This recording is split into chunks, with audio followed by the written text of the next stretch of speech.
Hablemos del cine peruano. Espera, ¿hay un cine como tal? Pongámonos en contexto.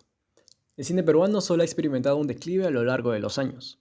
Con pocas participaciones del país en eventos internacionales de la industria, deja muy en claro el interés como nación que se tiene en este aspecto, sin contar con las críticas de expertos en el tema a las distintas producciones nacionales. Pero el cine peruano no siempre estuvo en ese estado. De hecho, su debut fue en 1897, relativamente no tan atrasado a los inicios del cine en general, que fue en 1895. Comenzó sirviendo como una herramienta para reflejar la realidad social y cultural de nuestro país.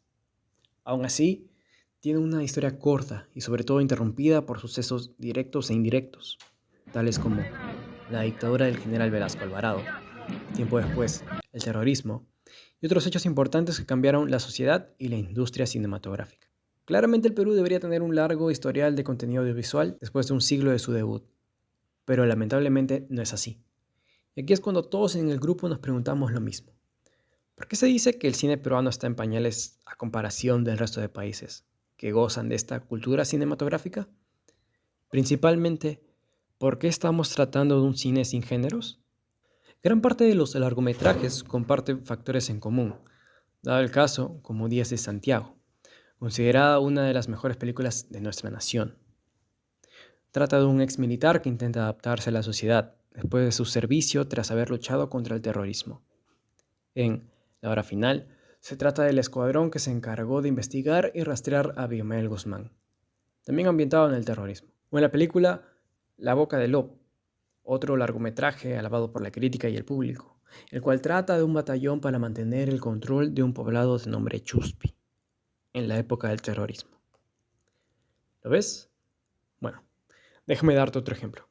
Asumare, papá youtuber, soltera codiciada, no me digas solterona. Y probablemente podríamos seguir todo el día si tomamos la cantidad de comedias de humor fácil, las cuales predominan las taquillas.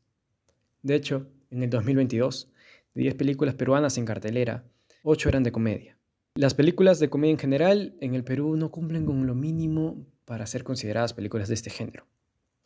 De hecho, en el cine peruano el género que más se domina es el de estilo documental, pues se tienen registros que son claves para una guía o storyline para nuevos cineastas con hambre de distintos proyectos. Es como si aún nos aferráramos a los traumas de nuestro pasado, las películas acerca de terrorismo, un sector marginado y discriminado, las comedias baratas y el terror, que se autodenominan a sí mismas como tal. Son géneros muy explotados cuando hablamos del cine peruano. Entonces, ¿se trata de un cine sin géneros? Más bien se puede considerar como un cine estancado, que aún mantiene los rezagos pasados de la historia. Entonces, ¿cómo tenemos la primera y peor película animada en 3D de Latinoamérica si no manejamos animación? Piratas en el Pacífico. Adaptación de Piratas en el Callao. Libro de Hernán Garrido Leca. Más allá de la crítica destructiva que recibió, podemos notar una clara similitud de animación empleada con Las aventuras de Jimmy Neutron en Niño Genio. Con solo una diferencia de 2 a 3 años en su salida a taquillas, aún así, la película pionera en animación 3D en Latinoamérica presenta un estilo de animación y producto final mediocre. Pero hey, no hay que ser tan malos. Bueno, hay que remontarnos a ese tiempo. No había tanto avance tecnológico como ahora. Toy Story, 1995, primera película de animación 3D en el mundo. No tenían referencia alguna de cómo se podría hacer un largometraje con animación 3D, pero aún así realizaron un excelente trabajo, que ciertamente es lo que se busca al ser el primero en algo. Es increíble cómo, al relativamente no haber estado atrasados en la llegada del cine al país, lo estamos en cuestiones de herramientas o capacidades para entrar a la industria cinematográfica. Pero en efecto, esto es consecuencia de la falta de apoyo por parte del Estado, que se lleva manifestando desde hace tiempo. El promedio para hacer una película en el Perú es de 8 a 10 años, de los cuales 6 de ellos uno se la pasa buscando a alguien que pueda financiar el rodaje. En respuesta a esto, el Estado implementó una medida de financiamiento, DAFO. ¿La conocías? De ser así, excelente. Pero ¿qué hay con aquellos que no? Hasta directores que ya tienen experiencia en este ámbito se han encontrado con problemas al momento de presentar sus proyectos a estos fondos de financiamiento. Y es que a pesar de ser una medida de financiación, no es tan pública. También presenta limitaciones, las cuales no muchos conocen sus ventajas y desventajas. Finalmente concluimos que Al transcurso de los años, se han ido implementando ciertas medidas de apoyo, en el caso de DAFO, uno económico. ¿Pero son suficientes estas medidas? ¿Por qué seguimos estancados?